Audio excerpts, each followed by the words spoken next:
Hello बच्चों, let's read a given question. The question says, if an iron ball and a wooden ball of same radii are released from a height h in vacuum, then the time taken by both of them to reach the ground will be option A unequal, option B exactly equal, option C roughly equal, option D 0.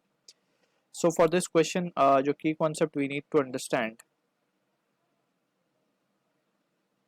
is the concept of acceleration due to gravity. Acceleration due to gravity. So basically this is the pull that is observed by an object which is near the earth, we can say. So let's suppose this is our earth having mass capital M and यहाँ पे कोई object है small m का, so it will be experiencing a gravitation acceleration due to gravity which is pulling this object towards earth center. ठीक है ना. तो यहाँ पे अगर हम इस सिचुएशन को देखें तो we can say this is a case of a constant acceleration which is acting on the body. तो यहाँ पे we can make use of equations of motion, जो हमारे पास 3 डिफरेंट इक्वेशंस है. That is velocity time relation v equals to u plus at.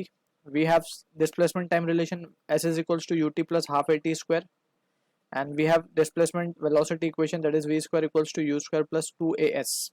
अब यहाँ पे v is the final velocity, u is initial velocity, a is acceleration, t is time, s is displacement. तो यहाँ पे for the case of gravity हम a को replace कर देंगे g से. So this is what the difference we need to keep in mind.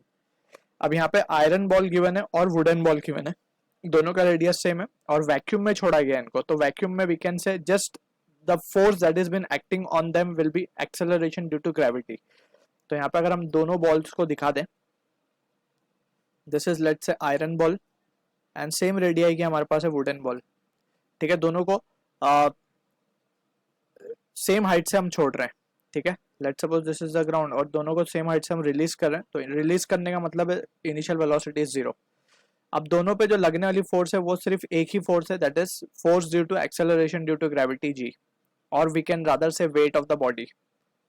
ठीक है, mg in the downward direction. अब फर्दर अगर हम इसको ध्यान से देखें तो हमारे पास जो इक्वेशंस है उसमें सेकंड इक्वेशन की अगर हम बात करें तो we can write s is equals to u initially they were released, so initial velocity will be 0. so ये बचेगा हमारे पास हाफ g t स्क्वायर.